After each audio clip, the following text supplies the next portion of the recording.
কঠিন রোগ থেকে মুক্তি পাওয়ার জন্য নবী সাল্লাল্লাহু আলাইহি ওয়াসাল্লামের শিখানো একটি দোয়া আপনি পাঠ করুন, আপনার কঠিন রোগ ভালো হয়ে যাবে। আপনি যদি অসুস্থ থাকেন আপনি সুস্থ হয়ে যাবেন। একটি মাত্র দোয়া আপনি পাঠ করুন, একটি মাত্র দোয়া আপনি পাঠ করুন। প্রিয় ভাই বোনেরা, আপনি অসুস্থ হয়ে পড়েছেন, ডাক্তারের শরণাপন্ন হয়েছেন, কোনোভাবেই আপনার রোগ দূর হচ্ছে না। যত ঔষধ সেবন করছেন, যত ডাক্তার দেখাচ্ছেন, একের পর এক ঔষধ আপনি ঘুরিয়ে ফিরিয়ে খাচ্ছেন, রোগ ভালো হচ্ছে। ডাক্তার ঘুরিয়ে ফিরিয়ে দেখাচ্ছেন, রোগ ভালো হচ্ছে। প্রিয় ভাই বোনেরা, কোন ঔষধে ধরে না আপনার এমন রোগ হয়েছে, কঠিন থেকে কঠিন রোগ। কঠিন রোগ দূর হয়ে যাবে, রোগ থেকে মুক্তি পাবে এই দোয়াটি যদি পাঠ করতে পারে। প্রিয় ভাই বোনেরা, আমরা যখন অসুস্থ হয়ে পড়ি আমাদের নিজেদের তো কষ্ট হয়, আশপাশে যারা থাকে পরিবারে তাদেরও অনেক বেশি কষ্ট হয়। প্রিয় ভাই বোনেরা, এই জন্য রব্বুল আলামিনের কাছে এই প্রিয় ভাই বোনেরা, এই জন্য রব্বুল আলামিনের উপর পূর্ণ তো প্রিয় ভাই বোনেরা, রব্বুল আলামিনের উপর পূর্ণ বিশ্বাস এবং আস্থা নিয়ে আমলটি করুন। কঠিন রোগ থেকে আপনি মুক্তি পাবেন। দীর্ঘদিন হয়ে গিয়েছে আপনি রোগে আক্রান্ত হয়ে পড়েছেন, কোনোভাবেই উন্নতি দেখছেন না, ডাক্তারের আশ্বাস ছেড়ে দিয়েছে। আপনি রব্বুল আলামিনের শরণাপন্ন হন, রব্বুল আলামিনের কাছে চাইলে রব্বুল আলামিনের সাথে চাই দিয়ে দেন। রব্বুল আলামিন পবিত্র কোরআন কারীমের মধ্যে বলেন, "ওয়ানাজ্জিলু মিনাল কুরআনি মা হুয়া শিফা।" আল্লাহ রব্বুল আলামিন কোরআন নাযিল করেছেন মুমিনদের জন্য শিফা হিসেবে, রাহমাতুল লিল মুমিনিন, এবং মুমিনদের জন্য রহমত হিসেবে। তাহলে রব্বুল আলামিন কোরআন কেন পাঠিয়েছেন? মুমিনদের জন্য রহমত এবং শিফা।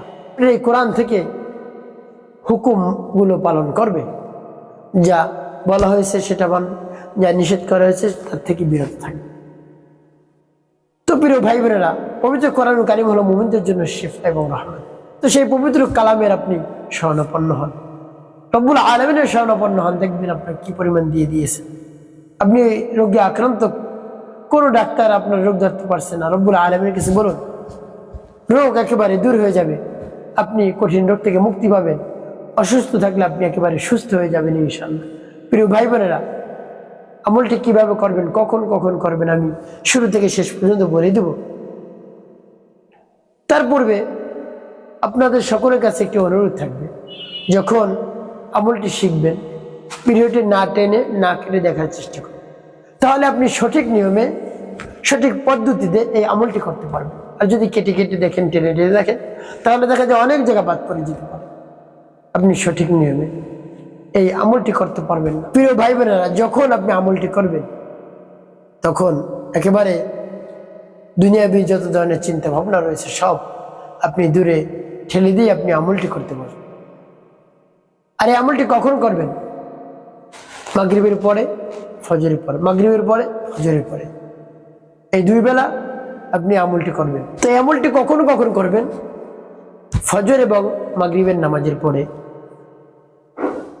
নামাজ যখন শেষ হবে, কিছু তাসবিহ তাহলিল রয়েছে সেগুলো আদায় করে তারপরে এই আমলটি করবেন। যখন আমলটি করবেন তখন পরিপূর্ণ বিশ্বাস এবং আস্থা নিয়ে আমলটি করলে অবশ্যই আপনি দ্রুত ফলাফল পাবেন ইনশাআল্লাহ। তো প্রিয় ভাই বোনেরা, শুরুতে আপনি কি পাঠ করবেন?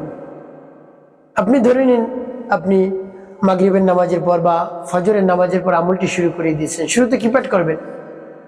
আপনি ইস্তিগফার পাঠ করবেন, আস্তাগফিরুল্লাহ রাব্বি মিন কুল্লি যামবি ওয়া আতুবু ইলাইহি লা হাওলা ওয়ালা কুওয়াতা ইল্লা বিল্লাহিল আলিয়্যিল আযীম। এভাবে তিনবার পাঠ করতে হবে। তারপর তিনবার দুরূদ শরীফ সাল্লাল্লাহু আলাইহি ওয়াসাল্লাম, সাল্লাল্লাহু আলাইহি ওয়াসাল্লাম, সাল্লাল্লাহু আলাইহি ওয়াসাল্লাম। এভাবে ইস্তিগফার এবং দুরূদ শরীফ যখন পাঠ করা হয়ে যাবে, তারপরে আপনি সেই দোয়াটি পাঠ করবেন। নবী সাল্লাল্লাহু আলাইহি ওয়াসাল্লামের শিখানো সেই দোয়াটি আপনি পাঠ করবেন সকাল সন্ধ্যায়, সন্ধ্যায় সকালে পাঠ করবেন। অবশ্যই আপনি সেই কঠিন থেকে কঠিন রোগ থেকে মুক্তি পাবেন। রব্বুল আলামিন কঠিন রোগ থেকে আপনাকে মুক্তি দান করবেন। প্রিয় ভাই বোনেরা, অনেক হসপিটালে দৌড়িয়েছেন, ডাক্তারের শরণাপন্ন হয়েছেন, ভালো হয়নি। আপনি রব্বুল আলামিনের শরণাপন্ন হন, অবশ্যই আপনি ফলাফল পেয়ে যাবেন। তো প্রিয় ভাই বোনেরা, এই দোয়াটি পরিপূর্ণ ভক্তি রেখে, আস্থা রেখে, পরিপূর্ণ বিশ্বাস রেখে আপনি পাঠ করবেন। সেই দোয়াটি সহি শুদ্ধ করে আমি আপনাদেরকে বলে দিচ্ছি, আপনারা আমার সাথে শুনে শুনে সেই দোয়াটি পাঠ করবেন। আর যখন সেই দোয়াটি পাঠ করবেন তখন রব্বুল আলামিনের কাছে মনে মনে বলবেন, হে আল্লাহ, কঠিন রোগ আমার হয়েছে, কোনোভাবেই সেই রোগ থেকে আমি মুক্তি পাচ্ছি না, সেই রোগ দূর হচ্ছে না, আপনি এই দোয়ার বরকতে সেই রোগ থেকে আমাকে মুক্তি দান করুন। অন্যথায় আমার অনেক কষ্ট হচ্ছে, আমার পরিবারের সকলের কষ্ট হচ্ছে। এভাবে রব্বুল আলামিনের কাছে আপনি বলবেন, বলে দেখুন না কিছুদিন, দেখুন কি হয়। তো সেই দোয়াটি কি আমি আপনাদেরকে বলে দিচ্ছি, আর সেই দোয়াটি পাঠ করে কি কি করবেন সেটা আমি বলে দিচ্ছি। সেই দোয়াটি আগে বলে নেই, যেমন বিসমিল্লাহির রহমানির রহিম, আল্লাহুম্মা আফিনি ফি বাদানি, আল্লাহুম্মা আফিনি ফি সামঈ, আল্লাহুম্মা আফিনি ফি বাসারি, লা ইলাহা ইল্লা আনত, আল্লাহুম্মা আফিনি ফি বাদানি, আল্লাহুম্মা আফিনি ফি সামঈ, আল্লাহুম্মা আফিনি ফি বাসারি, লা ইলাহা ইল্লা আনত, আল্লাহুম্মা আফিনি ফি বাদানি, আল্লাহুম্মা আফিনি ফি সামঈ, আল্লাহুম্মা আফিনি ফি বাসারি, লা ইলাহা ইল্লা আনত। এভাবে আপনি পাঠ করবেন, কোন সময় সকাল এবং সন্ধ্যা।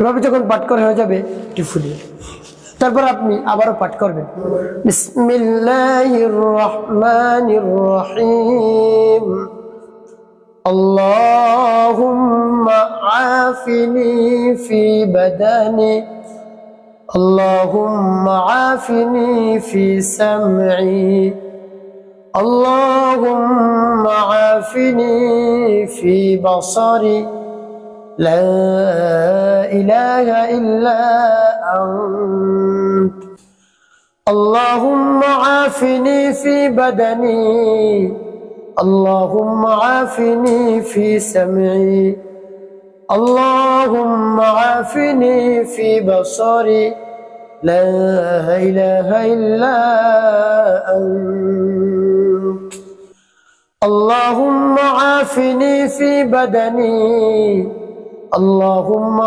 আফিনি ফি সামঈ, আল্লাহুম্মা আফিনি ফি বাসারি, লা ইলাহা ইল্লা আনত। করে সবার একটু। তো প্রিয় ভাই বোনেরা, এভাবে কতবার পাঠ করবেন? 3 বার করে পাঠ করবেন, মোট 6 বার, সকালে 3 বার, বিকালে 3 বার, অর্থাৎ মাগরিবের পরে এবং ফজরের পর 3 বার পাঠ করবেন। এভাবে যখন পাঠ করা হয়ে যাবে এই দোয়াটি, তারপরে নবীজি সাল্লাল্লাহু আলাইহি ওয়াসাল্লামের মুহাব্বত নিয়ে, ভালোবাসা নিয়ে 5 বার দুরূদ ইব্রাহিম পাঠ করবেন। আল্লাহুম্মা সাল্লি আলা মুহাম্মাদ ওয়া আলা আলি মুহাম্মাদ কামা সাল্লাইতা আলা ইব্রাহিম ওয়া আলা আলি ইব্রাহিম ইন্নাকা হামিদুম মাজিদ। আল্লাহুম্মা বারিক আলা মুহাম্মাদ ওয়া আলা আলি মুহাম্মাদ কামা বারাকতা আলা ইব্রাহিম ওয়া আলা আলি ইব্রাহিম ইন্নাকা হামিদুম মাজিদ। আল্লাহুম্মা সাল্লি আলা মুহাম্মাদ ওয়া আলা আলি মুহাম্মাদ কামা সাল্লাইতা আলা ইব্রাহিম ওয়া আলা আলি ইব্রাহিম ইন্নাকা হামিদুম মাজিদ। আল্লাহুম্মা বারিক আলা মুহাম্মাদ ওয়া আলা আলি মুহাম্মাদ কামা বারাকতা على إبراهيم وعلى آل إبراهيم إنك حميد مجيد. اللهم صل على محمد وعلى آل محمد كما صليت على إبراهيم وعلى آل إبراهيم إنك حميد مجيد. اللهم بارك على محمد وعلى آل محمد كما باركت على إبراهيم وعلى آل إبراهيم إنك حميد مجيد. اللهم صل على محمد وعلى آل محمد كما صليت على إبراهيم وعلى آل إبراهيم إنك حميد مجيد.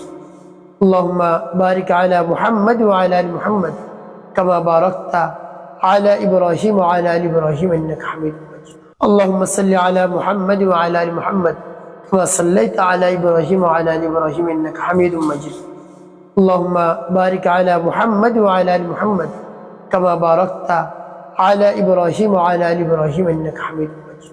اللهم صل على محمد وعلى آل محمد كما صليت على إبراهيم وعلى آل إبراهيم إنك حميد مجيد.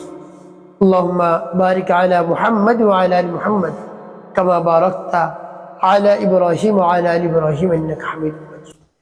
এভাবে যখন 5 বার দুরূদ ইব্রাহিম পাঠ করা হয়ে যাবে, তারপর আপনি কি করবেন? সাথে সাথে রব্বুল আলামিনের দরবারে দুহাত উত্তোলন করে দোয়া করবেন, হে আল্লাহ, আমি কঠিন মুসিবতের মধ্যে পড়ে গিয়েছি, কঠিন রোগ আমার হয়ে গিয়েছে, কোনো ডাক্তার সেই রোগ ধরতে পারছে না, কোনো ঔষধেও কাজ হচ্ছে না, দিন দিন রোগ বেরিয়ে যাচ্ছে, সেই কঠিন থেকে কঠিন রোগ আমার হয়েছে, আমাকে সেই কঠিন রোগে ধরে বসেছে, কি করব? আমি একেবারে অস্থির হয়ে পড়েছি, সকলে অস্থির হয়ে পড়েছে, কোনো দিক আমি খুঁজে পাচ্ছি না, আপনি সবকিছু সহজ করে দিন।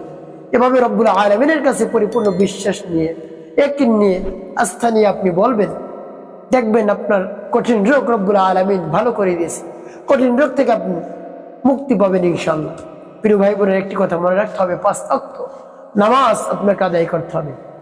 মানুষের কল্যাণে, খেদমতে বেশি বেশি কাজ করবেন, অবশ্যই আপনার জীবন হবে সুখময় এবং শান্তিপূর্ণ ইনশাআল্লাহ।